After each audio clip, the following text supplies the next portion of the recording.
और 400 पार का नारा ये कोई मोदी जी का या कोई भाजपा के कार्यकर्ताओं का नारा नहीं है, ये जनमानस के मानस पटल पर छपा हुआ नारा है। अब तो आतंकी अपने देश में भी सुरक्षित नहीं है। तो कहते हैं कि अगर ये सारी चीज़ें हुई हैं फिर भी बीजेपी सारे जो मसले हैं जो वोट मांगती है फिर वो राम मंदिर के नाम पर मांगती है। सुमित जी, ये चुनाव राम लल्ला वाला चुनाव है, गीता का भी चुनाव है, क्योंकि हम तो कृष्ण भक्त भी है।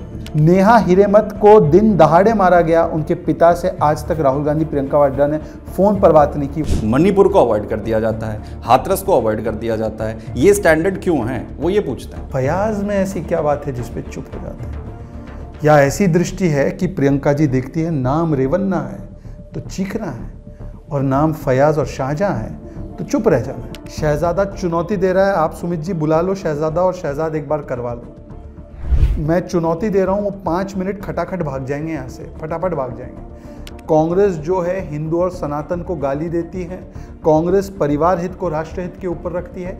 ये उस समय जब मैं कहता था तो कई लोग मुझे गद्दार गद्दार धोखेबाज परिवार का गद्दार पार्टी का गद्दार कहते थे। तो मैं तो उसी सवाल पर दुरुस्त है मैं तो उसी सवाल पर दुरुस्त है। मिलिंद देवरा पे कौन से दाग थे, जितिन प्रसाद पे कौन से दाग थे, और यदि ये दागी थे, ये सारे लोग दागी थे, रोहन गुप्ता गौरव वल्लभ इन लोगों को कल तक राष्ट्रीय प्रवक्ता बना के रखा था ना। ज्योतिरादित्य सिंधिया पे कौन से दाग थे भाई। पहली बार कोई ऐसी पार्टी देखी है, हमारे यहाँ तो सब भ्रष्ट है भाई, हमारे यहाँ सब कायर लोग हैं, थोड़ा डराओ तो भाग जाते। मैं वॉशिंग मशीन हूँ, वॉशिंग पाउडर हूँ, तो कांग्रेस स्वीकारे कि वो धोबी घाट है। डीएमके को कांग्रेस बोलती थी ये राजीव गांधी के हत्यारे हैं। आम आदमी पार्टी को पंजाब में खालिस्तानी बोलती है। मैंने आपको पहले से सवाल नहीं पूछा, मैं आपके हर सवाल का जवाब देने को तैयार हूं। बिल्कुल नहीं, इस पॉडकास्ट में आपने मुझे कोई सवाल नहीं दिए हैं और मैं जो पूछ रहा हूँ डायरेक्ट पूछ रहा हूँ आपसे। अब मैं राहुल गांधी से चाहता हूँ वो लिख के दे कि हम धार्मिक आधार पर आरक्षण नहीं देंगे और हम SC ST OBC समाज का आरक्षण काट कर नहीं देंगे मुस्लिमों को,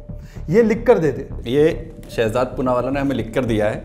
आज कांग्रेस पार्टी में हिम्मत है तो आकर लिख कर दे कि मुस्लिम को आरक्षण नहीं देंगे धार्मिक आधार पर, और नेहरू जी ने जो आरक्षण के विषय पर बोला है क्या स्टैंड है उनका। हम आर्थिक सर्वे की बात करते हैं तो ये कहते हैं कि हम पूरा जो धन है वो सबको बांट देंगे, बात मंगलसूत्र तक लेकर आ जाते हैं। बीजेपी उसको मैनिपुलेट कर देती है, ये बड़ा आरोप लगाती है कांग्रेस पार्टी। क्या अंकल सैम जो राहुल गांधी के अंकल लगते हैं ये ओवरसीज कांग्रेस के अध्यक्ष है? मुस्लिमों का पहला अधिकार होगा। अब आपके समझदार व्यूअर्स समझ गए होंगे कि मेरा इशारा इन बातों में किसकी तरफ है।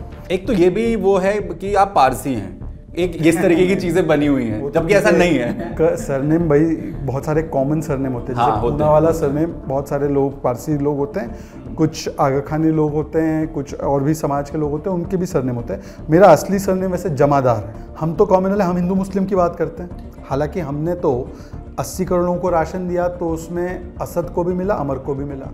हमने टॉयलेट बनवाए तो उसमें शीतल को भी मिला, सुल्ताना को भी मिला। AIMIM का फुल फॉर्म क्या है मैं बता दूँ, ऑल इंडिया मजलिस इत्तेहादुल मुस्लिम। भारतीयों की मजलिस नहीं, मजलिस इत्तेहाद करनी है तो किसकी करनी है? मुसलमानों की। इत्तेहाद चाहिए मुसलमानों का, वोट बैंक जिहाद करना है, और सांप्रदायिक हम हैं। ओवैसी साहब का जो चश्मा है ना, ये वही चश्मा है जो आजकल कांग्रेस पार्टी भी अपना रही है। ये सारे लोग जो है मुस्लिम लीग के अलग अलग वेरिएंट्स हैं, जैसे कोविड में अलग अलग वेरिएंट होते हैं।